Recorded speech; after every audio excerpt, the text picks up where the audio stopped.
Hello viewers, welcome to Madhulika classes. तो आज हम स्टार्ट करेंगे क्लास 8 के साइंस का 6th चैप्टर जो है कंबशन एंड फ्लेम।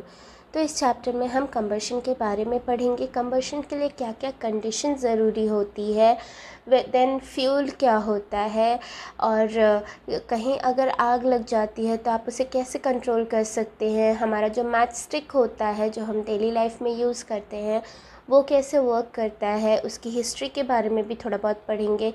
देन आपने फायर एक्सटिंग्विशर्स देखे हैं, उसके बारे में पढ़ेंगे। ठीक है, तो चलिए स्टार्ट करते हैं इस चैप्टर को। तो सबसे पहले हमें मालूम है कि बहुत तरह के फ्यूल होते हैं। फ्यूल वो जो जिसमें कंबशन हो रहा है, ठीक है, जो कि ऑक्सीजन के साथ रिएक्ट करके हीट दे रहा है, उसी को कहते हैं फ्यूल। तो फ्यूल जैसे कि है petrol, diesel, coal, charcoal, wood, cow dung, LPG, CNG, ठीक है, तो ये सब है फ्यूल। अब पढ़ते हैं कंबशन का जो प्रॉपर डेफिनेशन होता है उसके बारे में। तो ये केमिकल प्रोसेस होता है जिसमें कि फ्यूल जो है हमारा, the substance which is undergoing combustion is known as fuel, या फिर वो कंबस्टिबल सब्सटेंस उसको बोलते हैं। तो वो सब्सटेंस रिएक्ट करेगा ऑक्सीजन के साथ and will give of heat, उसी को कहते हैं कंबशन। ठीक है, यहाँ पे देखिए इसका डेफिनेशन दिया हुआ है। तो ये मैंने आपको बता दिया कि just the substance that undergoes combustion is said to be combustible and it is called a fuel. ठीक है, अब फ्यूल जो होता है वो सॉलिड भी होता है, लिक्विड भी होता है और गैसेस फॉर्म में भी होता है। सॉलिड में आप एग्जांपल दे सकते हैं वुड का, देन कोल का। ठीक है, लिक्विड में आप बता सकते हैं पेट्रोल है, डीजल है। ठीक है, गैस में आप बता सकते हैं नेचुरल गैस। नेचुरल गैस हमने लास्ट चैप्टर में पढ़ा था, सीएनजी। ठीक है, तो ये सब जो है ये हो गए फ्यूल, सॉलिड, लिक्विड, गैस। ठीक है, अब देखिए जो मैग्नीशियम जब बर्न होता है, मैग्नीशियम रिबन जब हमने बर्न किया था वो भी कंबशन ही हो रहा था। It was reacting with oxygen, है ना, हमने पढ़ा था ना, Mg+O2 विल गिव MgO। क्या है ये? Mg is magnesium plus oxygen is giving magnesium oxide. तो ये मैग्नीशियम के साथ रिएक्ट करके जब ये बर्न हो रहा है तो इस तरह से हीट एंड लाइट प्रोड्यूस हो रही है। तो ये भी तो एक कंबशन ही हो रहा है। अब इसमें फ्यूल क्या था? इसमें तो पेट्रोल, डीजल, कोल, वुड ये तो था ही नहीं। तो the substance that is undergoing combustion, कौन सी चीज़ है इस रिएक्शन में? तो वो है मैग्नीशियम रिबन। तो magnesium ribbon is combustible, it is fuel. ठीक है, ये हो गया हमारा फ्यूल के बारे में। इसी तरह जब आप चारकोल को बर्न करेंगे तो चारकोल इज़ द फ्यूल। ठीक है, अब देखिए हमारी बॉडी में जो फूड है वो वर्क कर रहा है एज अ फ्यूल। ठीक है, और बॉडी में फूड को जब डाइजेस्ट करते हैं तो उसको ब्रेक डाउन कर रहे हैं। जब ब्रेक डाउन हो रहा है तो ऑक्सीजन के साथ वो भी रिएक्ट करता है and it is also giving of heat. खाना खाने के बाद आपको थोड़ा गरम गरम सा लगता है ना, ठीक है, तो इसीलिए कह सकते हैं कि जो हमारी बॉडी में डाइजेशन है वो भी अ प्रोसेस ऑफ कंबशन ही है। ठीक है, चलिए अब देखते हैं, एक एक्टिविटी दी हुई है 6.1। इसमें आपको क्या करना है, ये कुछ मटेरियल्स हैं, इनको आप कलेक्ट कीजिए, जैसे कि match stick, kerosene oil, paper, straw, iron nail, stone piece, glass. इन सब को आप एक एक करके बर्न कीजिए। जो बर्न हो रहा है दैट इज़ कंबस्टिबल और जो बर्न नहीं हो रहा है दैट इज़ नॉन कंबस्टिबल। तो उसको आपको इस टेबल में लिखना है कि कौन सा कंबस्टिबल है, कौन सा नॉन कंबस्टिबल है। अब जब कंबशन हो रहा है तो कंबशन के लिए कुछ कंडीशंस भी ज़रूरी हैं, तभी तो कंबशन हो रहा है। ऐसे तो फिर कहीं भी आग लग जाए, है ना। तो क्या क्या कंडीशंस रहती हैं जिसके अंडर कंबशन होता है, अब उसके बारे में पढ़ते हैं। तो उसको जानने से पहले ये एक्टिविटी ज़रूरी है। तो इस एक्टिविटी में आपको क्या करना है, इस तरह से टेबल पे लाइटेड कैंडल रखना है और उसके बाद फिर एक कैंडल के बगल में इस तरह से वुडन ब्लॉक रख दीजिए और उसके ऊपर अपना ग्लास से कवर कर दीजिए। ठीक है, इस वाले में वुडन ब्लॉक नहीं रखना है, डायरेक्ट कवर करना है। इस वाले में भी वुडन ब्लॉक नहीं रखना है, डायरेक्ट कवर कीजिए और अच्छे से उसको कवर कर दीजिए with the help of cardboard. ठीक है। तो जैसे कि इसमें बिल्कुल भी एयर ना जा सके। अब देखिए, जब आप ऐसा करेंगे तो आप ये वाला देखेंगे कि ए जो है उसमें जो कैंडल जल रही है वो जलती ही रहेगी, लेकिन बी और सी वाले में कैंडल्स बुझ जाएंगी। इसलिए बुझ जाएंगी क्योंकि इसमें air can enter inside the, ये ग्लास का जो कवर है उसमें, ठीक है। और एयर की जब सप्लाई हो रही है तो हमारा कैंडल जलता रहेगा, जबकि इन दोनों में एयर की सप्लाई कट ऑफ हो गई है और जितना एयर इसके अंदर रहेगा वो जब यूज़ अप हो जाएगा तो कैंडल अपने आप बुझ जाएगी। ऐसे ही एक एक्टिविटी हमने किया था 6th-7th क्लास में, ये जानने के लिए कि oxygen is necessary for burning, oxygen supports burning. अगर आपको याद आया हो तो देखिए, इससे हमें पता चल रहा है इस एक्टिविटी से कि कंबशन के लिए भी एयर चाहिए, और एयर में क्या चाहिए, ऑक्सीजन चाहिए, ठीक है। ऑक्सीजन जो है वो सपोर्ट करता है कंबशन को, वही कंबशन में हमने डेफिनेशन में ही पढ़ा कि ऑक्सीजन के साथ रिएक्शन हो रहा है, ठीक है। तो इससे हमें पता चल गया, यही चीज़ यहाँ पे लिखी हुई है, when air can enter the chimney from below, A वाले में, इसलिए वो जल रहा है, जबकि बी और सी में air can not enter, hence candle flame will go of. Alright, तो यही लिखा हुआ है। इससे हमें पता चल गया कि ऑक्सीजन ज़रूरी है, एयर ज़रूरी है फॉर कंबशन। अब देखिए, सन जो है हमें हीट और लाइट दे रहा है, तो क्या उसके अंदर भी कंबशन हो रहा है? एक तरह से हम कह सकते हैं कि सन में भी कंबशन हो रहा है अगर हम उसकी कंबशन की डेफिनेशन के हिसाब से जाते हैं, लेकिन इतना आपको पता ही होगा कि स्पेस में ऑक्सीजन तो है नहीं और सन तो बहुत दूर है, पता नहीं वहाँ ऑक्सीजन है कि नहीं। तो इसलिए आप कह सकते हैं कि कंबशन तो नहीं है, कुछ और है, तो वो है न्यूक्लियर रिएक्शन। इस न्यूक्लियर रिएक्शन के बारे में आप हायर क्लासेस में पढ़ेंगे, ठीक है। तो अभी आप जान लीजिए कि सन में जो है कंबशन नहीं हो रहा है, न्यूक्लियर रिएक्शन हो रहा है। अब आपको क्या करना है, एक बर्निंग वुड लेना है, उसको तवा पे रख दीजिए या आयरन प्लेट पे, और फिर उसको ग्लास जार से बंद कर दीजिए, फिर उसको ऑब्ज़र्व कीजिए कि क्या होता है, ठीक है। अब देखिए, जब कोई इंसान के कपड़े में आग लग जाती है तो हम उसे क्या करते हैं, हम उसे इस तरह से ब्लैंकेट से रैप कर देते हैं, तो और उसकी वजह से आग बुझ जाती है। ऐसा क्यों होता है? आप जब मैच स्टिक होती है वो खुद ही तो बर्न नहीं होती है, उससे क्या करते हैं, रब करते हैं उसके साइड में, जो मैच बॉक्स होते हैं उसके साइड में हम रब करते हैं, तब वो जलती है। अब देखिए, कोई पेपर है, वो उसको जब हम जलाते हैं, जैसे ही उसके आग के पास ले जाते हैं वो तुरंत आग पकड़ लेता है, लेकिन वहीं अगर आप सेम जगह पे ही आप वुड लेके जाएंगे, आग जलता रहे, वहाँ वुड लेके जाइए, तो क्या वुड तुरंत आग पकड़ता है? नहीं पकड़ता है ना। तो ऐसा क्यों होता है, इसके बारे में आप पढ़ते हैं। तो फॉरेस्ट फायर्स जो होते हैं, इस तरह से आप देख रहे हैं, इस तरह से ये इसलिए भी हो जाते हैं क्योंकि एक्सट्रीम हीट होता है जब समर में, तो बहुत सारी ड्राई ग्रासेस होते हैं, हीट की वजह से वो आग पकड़ लेते हैं, ठीक है। और कभी कभी जो लाइटनिंग होती है उसकी वजह से भी फॉरेस्ट फायर लग जाता है, और ये फॉरेस्ट फायर जो होता है वो थोड़ा सा आग इतनी जल्दी स्प्रेड होता है ना कि पूरा का पूरा जंगल जल जाता है। तो क्या है, ये फॉरेस्ट फायर्स मेनली तो इसी वजह से लगते हैं कि ह्यूमन की केयरलेसनेस होती है।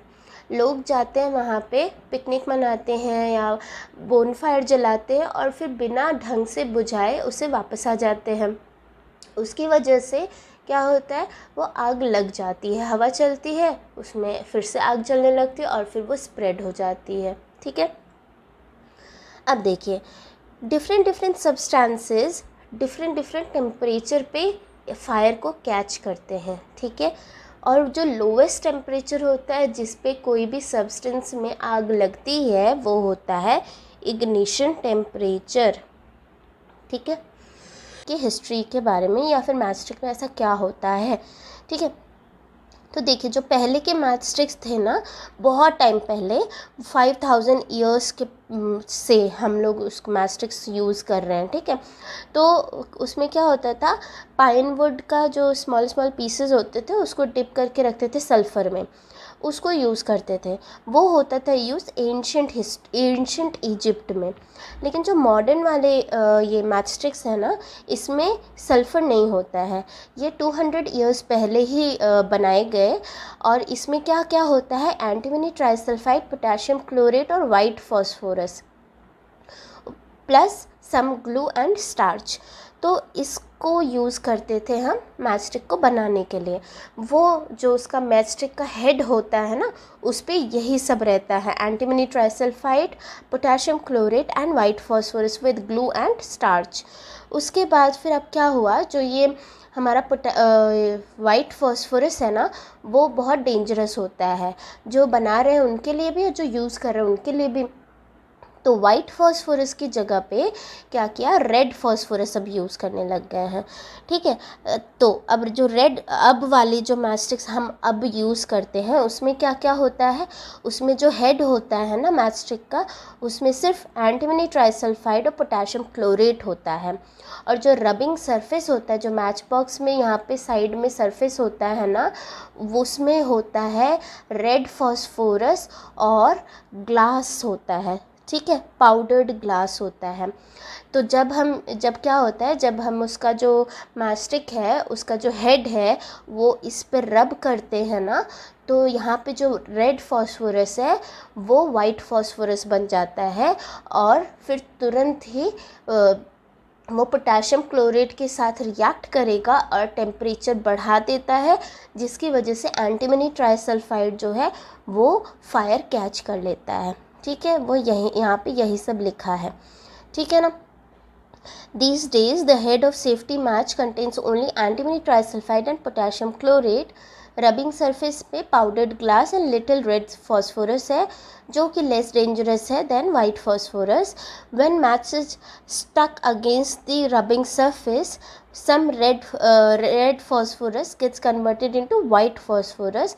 This immediately reacts with potassium chlorate to in the matchstick head to produce enough heat to ignite antimony trisulfide and start the combustion, ठीक है। यही मैंने आपको बताया है। ये हो गया मैचस्टिक के बारे में। अब देखिए, कोई भी कंबस्टिबल सब्सटेंस तभी आग पकड़ेगा जब उसका इग्निशन टेम्परेचर रीच होता है, ये हमने पढ़ लिया है, ठीक है। तो अब देखते हैं एक एक्टिविटी। इसमें आपको क्या करना है, इसमें इस तरह से आपको एक पेपर कप लेना है, एक में पानी डालना है, एक खाली रहेगा, और उसके बाद उसको कैंडल की फ्लेम पे रखना है। तो आप देखेंगे इसमें आग पकड़ लेता है लेकिन इसमें नहीं पकड़ेगा। ऐसा क्यों होता है? तो इसमें ये ऐसा इसलिए हो रहा है क्योंकि जो खाली वाला है उसका इग्निशन टेम्परेचर तो रीच हो जा रहा है, लेकिन ये जो पानी वाला है, जब इग्निशन टेम्परेचर इसका रीच हो रहा है ना पेपर कप का, तो जो हीट है वो बाय कंडक्शन वाटर में ट्रांसफ़र हो जा रही है, वाटर हीट होने लग रहा है, उसकी वजह से पेपर कप में आग नहीं लगेगी, ठीक है ना। समझ गए आप? यही यहाँ पे लिखा हुआ है। अगर हम उसको जो पानी वाला पेपर कप है, अगर उसको हम और थोड़ी देर हीट करेंगे ना, तो वो बॉयल भी हो जाएगा, ठीक है। If we continue heating the cup we can even boil the water in the paper cup, जबकि पेपर कप में आग नहीं लगेगी, ठीक है। अब देखिए ऐसा क्यों हुआ?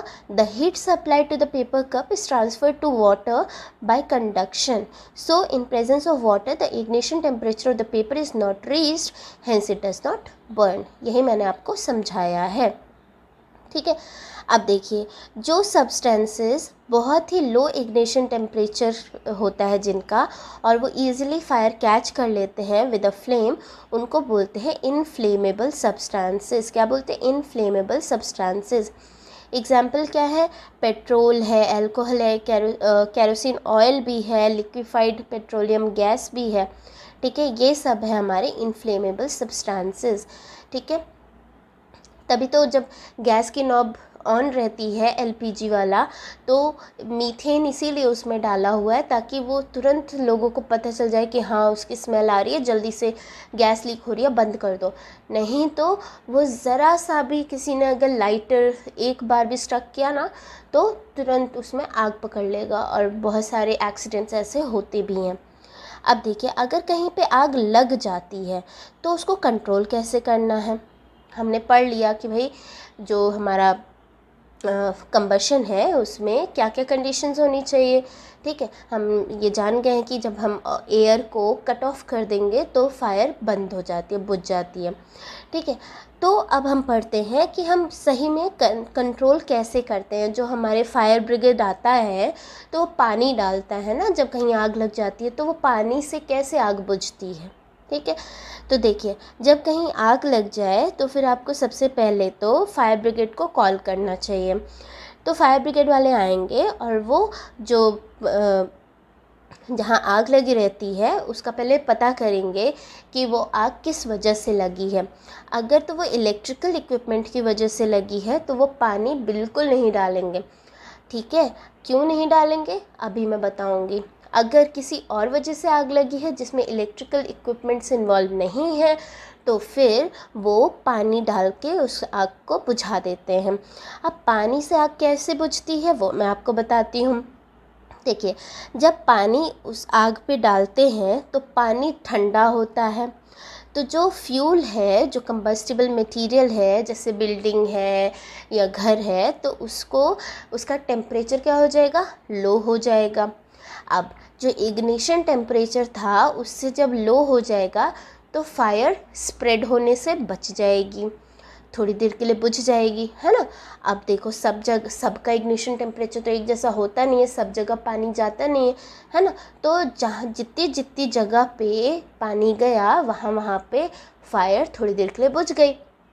अब फायर को जब पानी को आप किसी गरम चीज़ पे डालते हैं, कभी जब आपकी मम्मा रोटी बना लेती है तो तवा एकदम गरम रहता है, उसके ऊपर आप थोड़ा सा पानी डाल के देखिएगा, तुरंत वो स्टीम बन जाता है, वाटर वेपर बन जाएगा।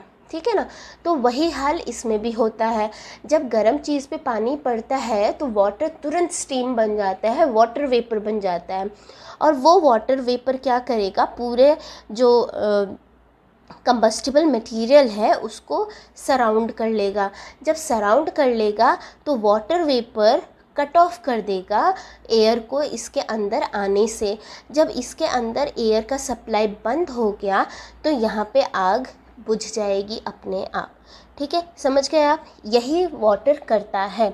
अब देखिए, यहाँ पे यही लिखा हुआ है, when a fire brigade arrives what does it do, it pores water on the fire. Water cools the combustible material so that its temperature is brought below its ignition temperature. This prevent the fire from spreading. ठीक है, मैंने बताया ignition temperature से उसका कम कर देगा और spread होने से बच जाएगा। अब water vapour surrounds the combustible material helping the in cutting of the supply of air, so fire is extinguished. ठीक है ना, यही मैंने आपको समझाया है। ठीक है, ये हो गया। अब देखिए, इससे आपको क्या पता चला, इससे हमें पता चला कंबशन के लिए 3 चीज़ें ज़रूरी हैं। पहला होता है फ्यूल, किसी चीज़ में ही आग लगेगी, ठीक है, हवा में तो लगती नहीं है, तो फ्यूल। दूसरा होता है, क्योंकि एयर को जब कट ऑफ कर दिया तो आग बुझ जाती है, तो एयर। ठीक है, और तीसरा क्या है, इग्निशन टेम्परेचर, मतलब कि हीट भी ज़रूरी है। इग्नाइट करने के लिए इग्निशन टेम्परेचर तक रीच होना चाहिए उस मटेरियल को। ठीक है, इन तीनों चीज़ों में से जो है, जब हमें आग बुझानी होती है तो इन तीनों चीज़ों में से किसी एक को अगर आप एलिमिनेट कर दें तो आग बुझ जाएगी। ठीक है, अब देखिए, क्या फ्यूल को एलिमिनेट कर सकते हैं? नहीं कर सकते, फ्यूल तो हटा ही नहीं सकते। जिसमें आग लगी है उसको आप कैसे हटाओगे, है ना। तो ये हो गया इम्पॉसिबल काम। लेकिन एयर को आप कट ऑफ कर सकते हैं और उसका इग्निशन टेम्परेचर कम कर सकते हैं, राइट। इग्निशन टेम्परेचर से कम उसका टेम्परेचर, मटेरियल का टेम्परेचर कर सकते हैं, है ना, हीट हटा सकते हैं। तो यही काम करते हैं फायर ब्रिगेड वाले। एक एयर हटा देते हैं, दूसरा उसका टेम्परेचर इग्निशन टेम्परेचर से कम कर देते हैं। ठीक है ना, समझ गए आप। चलिए, यही लिखा हुआ है, fuel, air and heat is required for combustion. Fire can be controlled by removing one or more of these requirements. Job of fire extinguisher is to cut off the supply of air or to bring down the temperature of the fuel or both. ठीक है, दोनों को कर सकते हैं या तो किसी एक को कर दें, फ्यूल को नहीं हटा सकते। अब देखिए, अब हम पढ़ते हैं फायर एक्सटिंग्विशर के बारे में। तो इस तरह का फायर एक्सटिंग्विशर आपने अपने स्कूल्स में, मॉल्स में, ऑफिसेज़ में देखे होंगे। तो ये कैसे काम करते हैं? देखिए, मोस्ट कॉमन जो फायर एक्सटिंग्विशर है वो तो है वाटर, लेकिन वाटर तभी वर्क करता है जब आग पेट्रोल, डीजल या किसी ऑयल या फिर इलेक्ट्रिकल इक्विपमेंट की वजह से ना लगी हो, तब ये वाटर वर्क करता है एज अ फायर एक्सटिंग्विशर। क्यों? जब इलेक्ट्रिकल इक्विपमेंट से आग लगी है, ठीक है, तो अगर आप उस पर पानी डालेंगे ना, तो पानी क्या है? गुड कंडक्टर ऑफ इलेक्ट्रिसिटी है। तो पानी जैसे ही डालेंगे आपको इलेक्ट्रिकल शॉक लग जाएगा। जो आदमी आग बुझा रहा है उसको शॉक लगेगा तुरंत। ठीक है, तो इसलिए वाटर वहाँ नहीं यूज़ कर सकते। ऑयल, पेट्रोल, डीजल है तो हमने पढ़ा हुआ है कि जो वाटर होता है it is heavier than oil, है ना। तो वाटर तो नीचे रह जाएगा, सिंक हो जाएगा, और ऑयल ऊपर फ्लोट होके आग जलता रहेगा उसमें। ठीक है, तो इसलिए ऑयल, पेट्रोल, इनके लिए भी हम वाटर नहीं यूज़ कर सकते। वहाँ यूज़ करते बेटा ये वाला फायर एक्सटिंग्विशर। ठीक है, यहाँ देखिए लिखा है, if electrical equipment is on fire, water में conduct electricity and harm those trying to douse the fire. Water is also not suitable for fires involving oil and petrol. ठीक है, क्यों? क्योंकि water is heavier than oil, so it sinks below the oil, oil keeps burning on the top. ठीक है, अब देखिए, जब इनकी वजह से आग लगती है, ऑयल, पेट्रोल, डीजल या इलेक्ट्रिकल इक्विपमेंट की वजह से, ठीक है, तब क्या करते हैं? फायर एक्सटिंग्विशर यूज़ करते हैं। इसमें क्या होता है? कार्बन डाइऑक्साइड होता है जो बेस्ट एक्सटिंग्विशर है। क्यों? क्योंकि कार्बन डाइऑक्साइड हैवियर होता है ऑक्सीजन से। तो वो क्या करता है, जब ऑक्सीजन से हैवी है तो वो जो हमारा सब्सटेंस है, जो हमारा फ्यूल है, उसको कवर कर लेगा एज अ ब्लैंकेट और ऑक्सीजन को कट ऑफ कर देगा, जिसकी वजह से वो आग बुझ जाएगी। ठीक है, और कार्बन डाइऑक्साइड जो है किसी भी इलेक्ट्रिकल इक्विपमेंट को हार्म भी नहीं करेगा। ठीक है, समझ गए? तो इसीलिए कार्बन डाइऑक्साइड को यूज़ करते हैं इन फायर एक्सटिंग्विशर्स। ठीक है, सबसे पहला आप समझ गए, क्योंकि कार्बन डाइऑक्साइड जो है वो हैवियर है देन ऑक्सीजन। अब दूसरा क्या है? दूसरा ये है कि वो हार्म नहीं करेगा, जो भी आपके इलेक्ट्रिकल इक्विपमेंट्स हैं उनको कोई नुकसान नहीं पहुंचता है। ठीक है, अब कार्बन डाइऑक्साइड कैसा जैसे जो फायर एक्सटिंग्विशर सिलेंडर्स हैं उसमें कैसे स्टोर करते हैं? उसको हाई प्रेशर में स्टोर करते हैं in liquid form. Carbon dioxide होता है गैस है, लेकिन उसको लिक्विड फॉर्म में हाई प्रेशर पे उसको स्टोर करते हैं। जैसे ही कार्बन डाइऑक्साइड इस फायर एक्सटिंग्विशर सिलेंडर से निकलता है, प्रेशर ख़त्म हो गया। ठीक है, हाई प्रेशर ख़त्म हो गया, तो ये लिक्विड से क्या बनता है? गैस बनता है। ठीक है, गैस जब बनेगा तो लिक्विड में हमें पता है जो मॉलिक्यूल्स होते हैं बहुत पास पास होते हैं। ठीक है, गैस में दूर दूर होते हैं, तो क्या होगा? एक्सपैंड होगा। एक्सपैंड होगा तो कूल होगा। ठीक है, कूल होगा। जब कूल होता है तो ये क्या करता है, जो हमारा जो फ्यूल है उसका टेम्परेचर भी, उसको भी कूल डाउन करता है, साथ में उसका भी टेम्परेचर लो करता है। जब उसका टेम्परेचर लो हो जाएगा तो इग्निशन टेम्परेचर पे नहीं रहेगा, तो फायर एक्सटिंग्विश हो जाएगी। ठीक है, समझ गए आप? यही यहाँ पे लिखा हुआ है। Carbon dioxide is stored at high pressure as a liquid in cylinder. In what form is LPG? Okay, LPG कैसे फॉर्म में? LPG भी लिक्विड फॉर्म में ही स्टोर्ड रहता है सिलेंडर्स में। When released from cylinder, जो कार्बन डाइऑक्साइड है जब उसको सिलेंडर से रिलीज़ होता है तो वो एक्सपैंड होता है in volume and cools down. Expand होके वो गैस बन रहा है, तो वो कूल डाउन हो रहा है।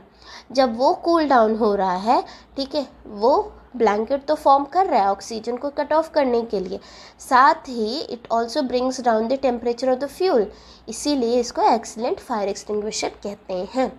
ठीक है, ये दोनों काम कर रहा है, हीट भी ख़त्म कर दे रहा है और ऑक्सीजन भी कट ऑफ कर दे रहा है।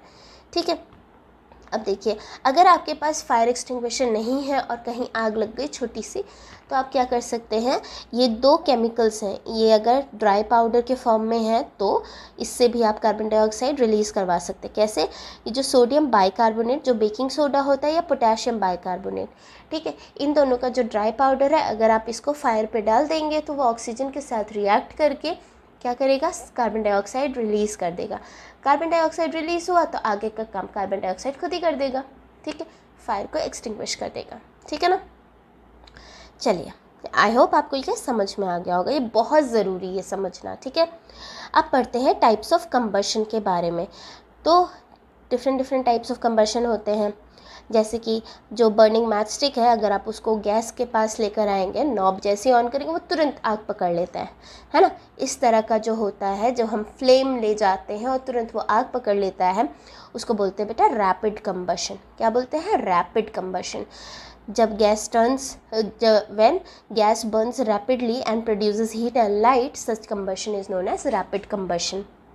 ठीक है, अब देखिए, कुछ मटेरियल्स ऐसे होते हैं जो रूम टेम्परेचर पे आग पकड़ लेते हैं, जैसा कि हमने मेटल्स एंड नॉन मेटल्स वाले चैप्टर में पढ़ा था। फॉस्फोरस, उसको कहाँ पे स्टोर करके रखते हैं, उसको पानी में स्टोर करके रखते हैं, है ना।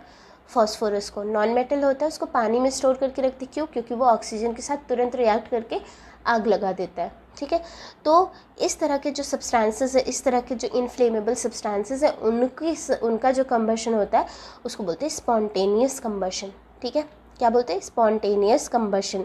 The type of combustion in which a material suddenly burst into flame without the application of any apparent cause is known as spontaneous combustion. आप फ्लेम लेके नहीं जा रहे हो, वो जो एयर में ऑक्सीजन है उसी के साथ रिएक्ट करके आग लग जा रही है। ठीक है, जैसे सोडियम है, सोडियम को भी हम कैरोसिन ऑयल में स्टोर करके रखते हैं, है, क्योंकि सोडियम भी रिएक्ट करता है ऑक्सीजन के साथ in air and catches fire, वो हो गया स्पॉन्टेनियस कंबशन। ठीक है, तो रैपिड और स्पॉन्टेनियस में फ़र्क आपको समझ में आ गया होगा। रैपिड में हम फ्लेम लेके जा रहे हैं और वो तब आग लग रही है।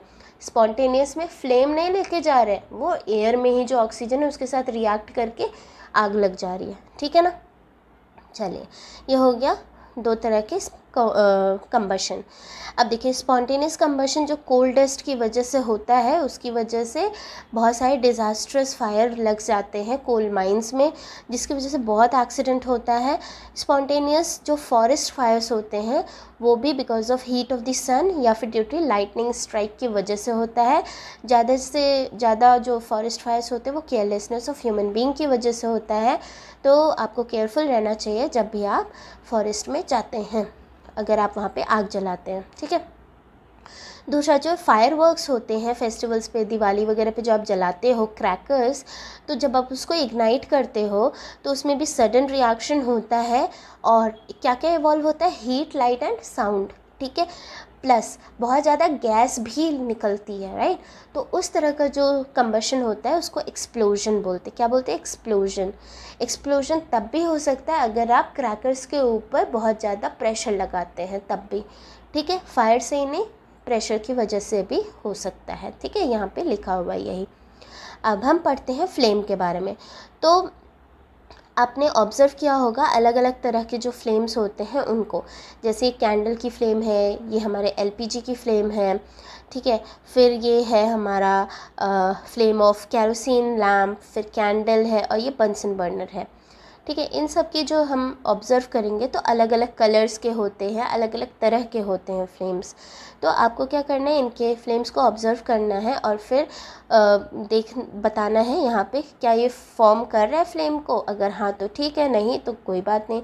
एंड फिर यहाँ पे आप लिख सकते हैं it does not form flame, it does form flame. ठीक है, ये टेबल को आपको कंप्लीट करना है। अब स्ट्रक्चर ऑफ फ्लेम के बारे में देखते हैं। तो उसके पहले आपको एक एक्टिविटी करनी है। इसमें आपको क्या करना है, एक इस तरह से लाइटेड कैंडल लेना है और फिर एक पतली सी थिन ग्लास ट्यूब लेनी है और उसको पकड़ना है with the help of tongs.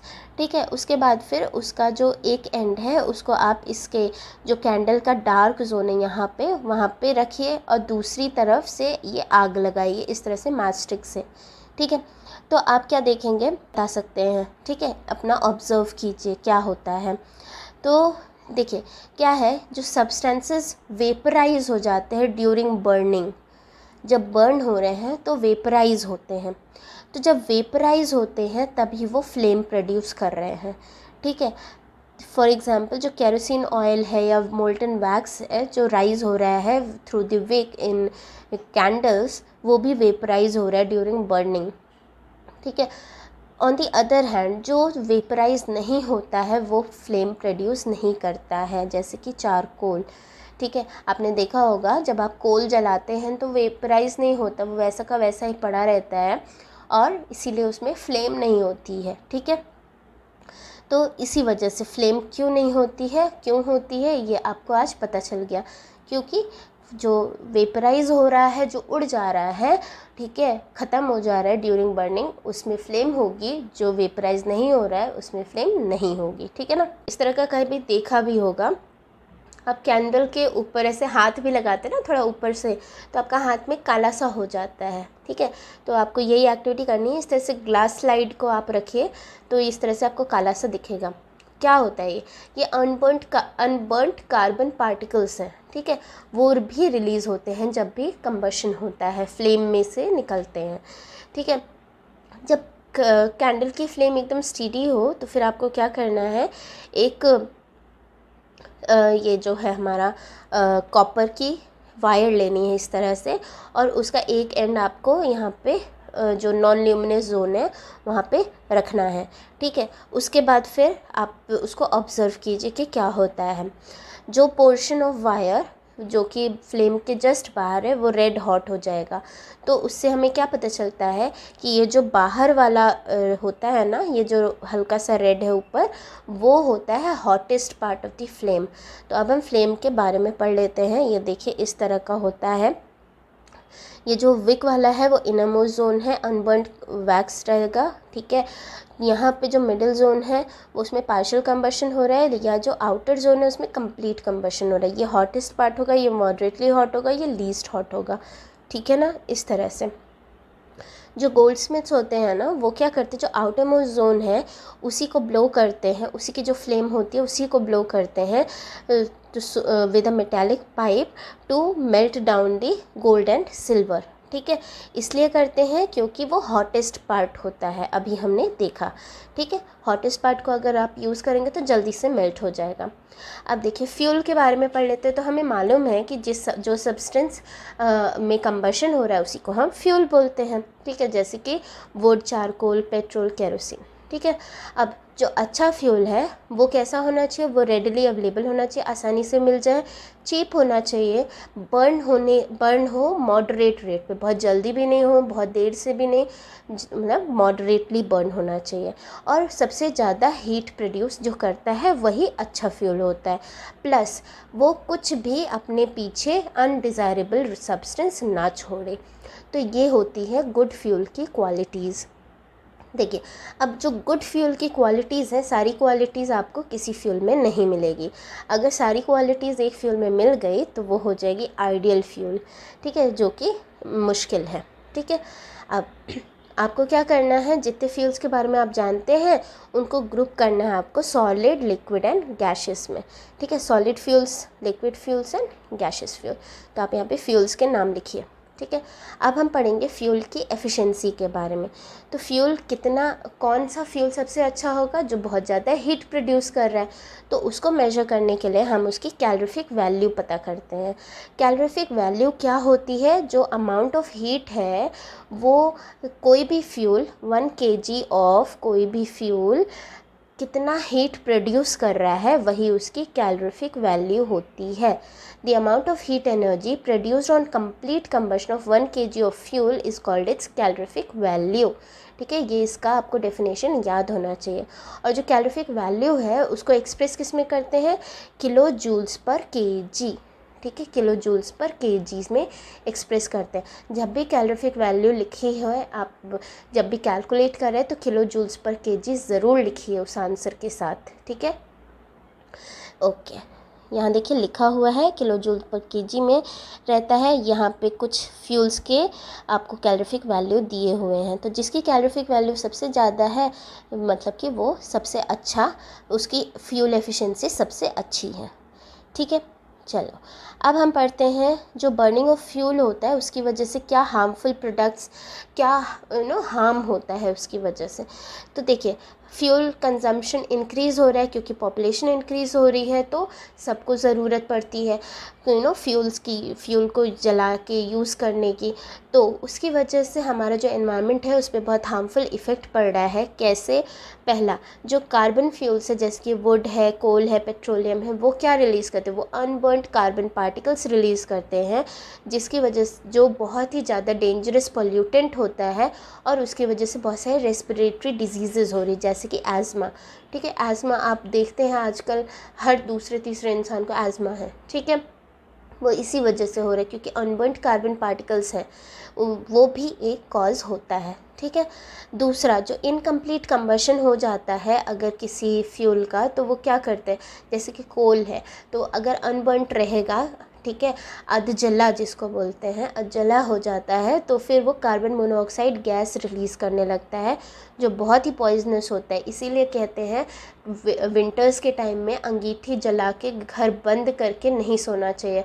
अगर आप अंगीठी जला के घर बंद करके सो जाएंगे तो सोते ही रह जाएंगे। क्यों? क्योंकि कार्बन मोनोऑक्साइड गैस रिलीज़ होगी जो बहुत ही पॉइजनस होती है और नींद में ही इंसान मर जाता है। ठीक है, ओके, तो combustion of fuel will release carbon dioxide gas. Carbon dioxide हमारे एयर में है, उसका जो कॉन्सेंट्रेशन है, ठीक है, अगर उससे ज़्यादा उसका कॉन्सेंट्रेशन बढ़ जाएगा तो फिर क्या होगा पता है, तो फिर वो हमारा जो अर्थ है उस पर हीट रहेगा, वो हीट को वापस नहीं जाने देगा, जिसकी वजह से ग्लोबल वार्मिंग होती है।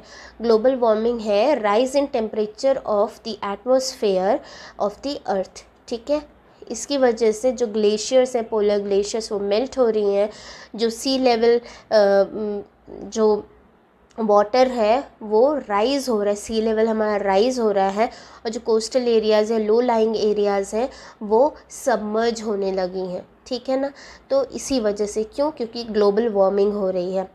कोल वगैरह जब हम जलाते हैं या डीज़ल पेट्रोल ये जलता है तो उसमें से बहुत सारे सल्फ़र डाइऑक्साइड, नाइट्रोजन डाइऑक्साइड, ये सब गैसेस रिलीज़ होती हैं। ये जब बारिश होती है तो ये गैसेस उन बारिश के पानी से मिक्स होकर एसिड रेन बनाती हैं, और जो एसिड रेन है वो हमारे क्रॉप्स के लिए, बिल्डिंग्स के लिए, सॉइल के लिए बहुत ही हार्मफुल है। ठीक है, तो इसीलिए पेट्रोल और डीज़ल का जो यूज़ है उसे कम करना चाहिए, उसको इनफैक्ट रिप्लेस करना चाहिए विद सीएनजी, जो कंप्रेस्ड नेचुरल गैस है, उससे उसको रिप्लेस कर दो, बिकॉज सीएनजी लेस हार्मफुल है और क्लीनर फ्यूल है। ठीक है, वो ये सब रिलीज़ नहीं करता है। तो ये हो गए harmful effects of uses of fuel. ठीक है, बहुत ही सेंचुरीज़ के लिए वुड को यूज़ किया जाता था as a combustible substance in as a fuel in domestic as well as industries में भी। तो उसको अब तो रिप्लेस कर दिया है एलपीजी से, लेकिन जो अभी rural parts of our country है वहाँ पे अभी भी लोग वुड यूज़ करते हैं। क्यों? क्योंकि वो ईज़िली अवेलेबल होता है, और वुड कहाँ से आ रहा है, पेड़ काट काट के आ रहा है, तो उसकी वजह से क्या हो रही है, डिफॉरेस्टेशन हो रही है। डिफॉरेस्टेशन हमारे लिए अच्छा नहीं है ना। क्यों? क्योंकि क्योंकि ट्रीज़ बहुत इम्पॉर्टेंट है, वो हमारा जो नेचर में बैलेंस है ऑक्सीजन और कार्बन डाइऑक्साइड का, उसको मेंटेन करती हैं। तो अगर हम ज़्यादा से ज़्यादा ट्रीज़ को कट करेंगे तो हमारा जो बैलेंस है वो बिगड़ जाएगा, उसकी वजह से बहुत ज़्यादा प्रॉब्लम्स होंगी। ऑक्सीजन कम हो गया और कार्बन डाइऑक्साइड बढ़ गया तो ग्लोबल वार्मिंग होगी, तो उसकी वजह से बहुत दिक्कतें हो सकती हैं। ठीक है, तो ये हो गया हमारा इस तरह से चैप्टर फिनिश, और आपको, आई होप आपको ये चैप्टर अच्छे से समझ में आ गया हो। तो तो ये कुछ जो कीवर्ड्स हैं वो हमने पढ़े सब कुछ। यहाँ पे आप इसको एक बार रीड कर सकते हैं। अगर आपको ये वीडियो पसंद आया है तो प्लीज़ लाइक कीजिए, अपने फ्रेंड्स के साथ शेयर कीजिए और प्लीज़ मेरे चैनल को सब्सक्राइब कीजिए। और अगर कोई डाउट है तो please write in the comment section below. Thank you.